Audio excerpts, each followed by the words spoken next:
What an amazing and inspiring day today is. I was given the task of speaking today and was asked to speak on the topic of what is quite daunting. And in the first couple of days I started thinking about it, and then I started watching the YouTube videos and TED Talks, and was starting to really get confused and think, geez, can I really speak about courage? But as I started to reflect,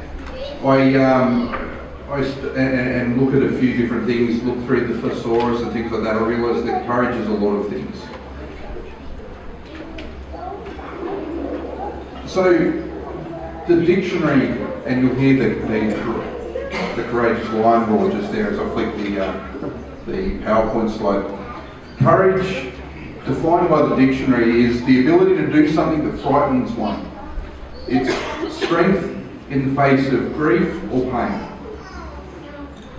Everyone in this room at some point has faced pain. Everyone in this room has faced challenges, but somehow we find the strength to keep on going. Courage can be described as having determination, having endurance, having the spirit or fortitude to keep on going. In my own journey with courage pales in comparison to some people's challenges and the courage that they've had to face. But I grew up in a family where my father was in the Navy. I was always the new kid in school, so therefore I was quite often the outcast.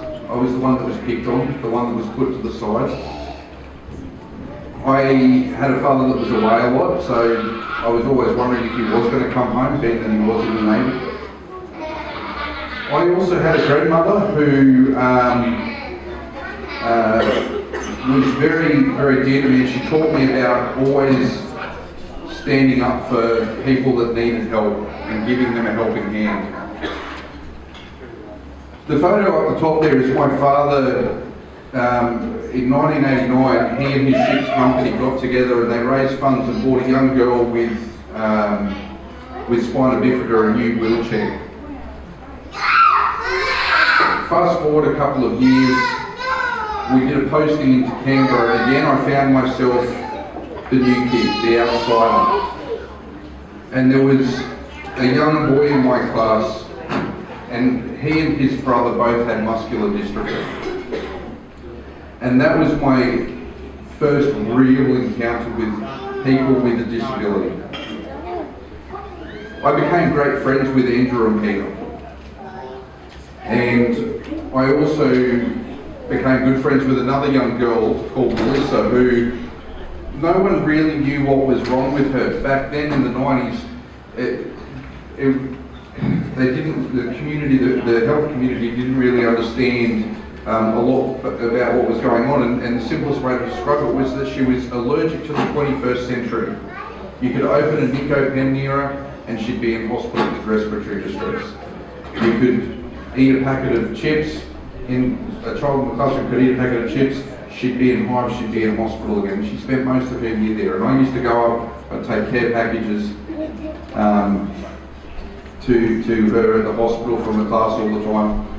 So that was where, back at Monash Primary School, that's where in Canberra, that's where my real education, I feel, in courage. Watching these individuals, watching these families go through pain, go through hassle, but keep going every day. They found the strength to keep going. Fast forward a number of years, I've had a family, I've struggled with depression, I've been in the ambulance service, I have made my way through to a point where I'm now a community representative. And I'm very passionate about our community and the people in it. And I meet inspiring people every day.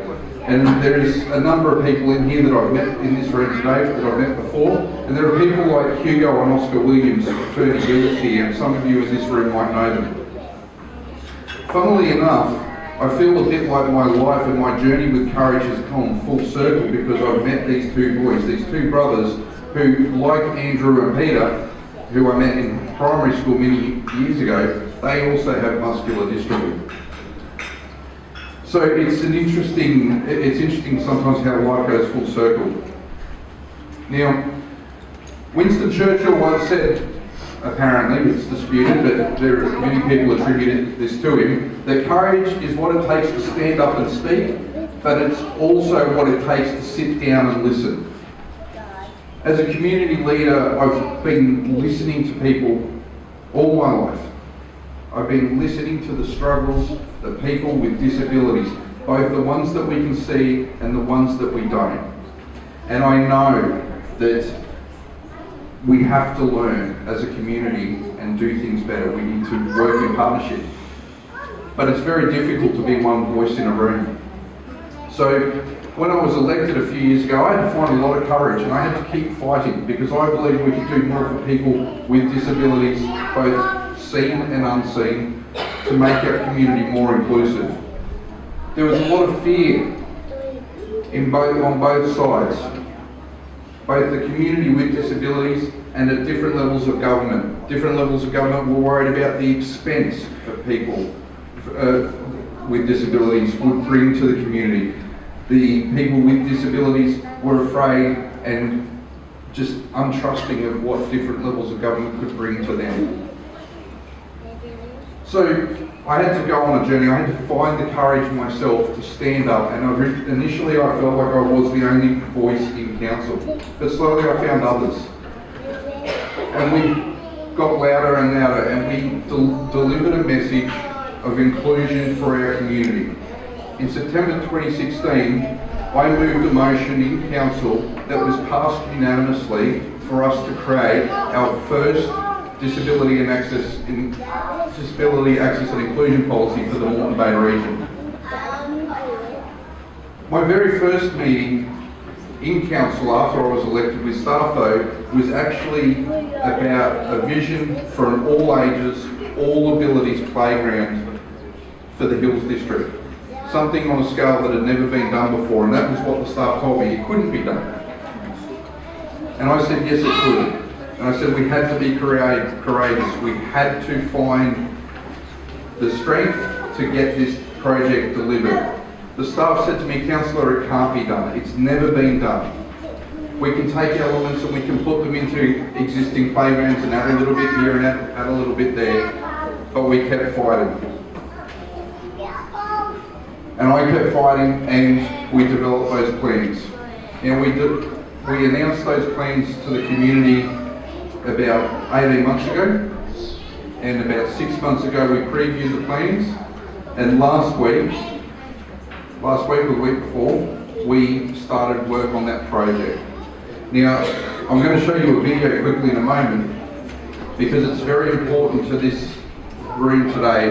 It's very important to Lions as an organisation, because not only have the GBK Lions decided to put their support behind this project as well, but so has the Australian Lions Foundation. So this is recognised as a project of significance through Lions, but also through council. The total project cost is nearly $2 million, and it will make a difference to every person in this room, and not just children with disabilities, but also parents with disabilities, the elderly, families that have grandparents with Alzheimer's and dementia. So I'm just going to play you a quick video.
So that playground there,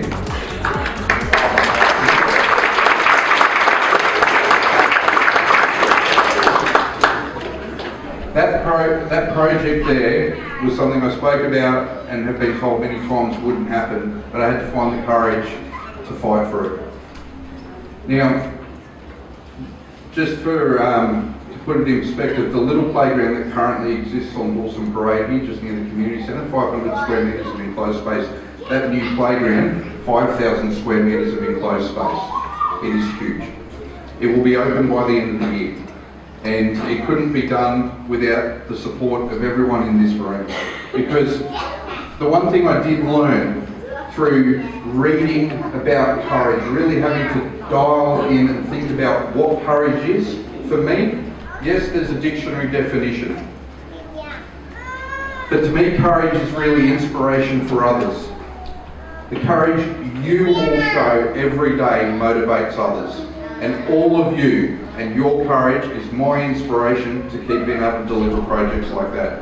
Thank you for all you do. You all face magnificent challenges in lives in different ways at different times, but you are all courageous.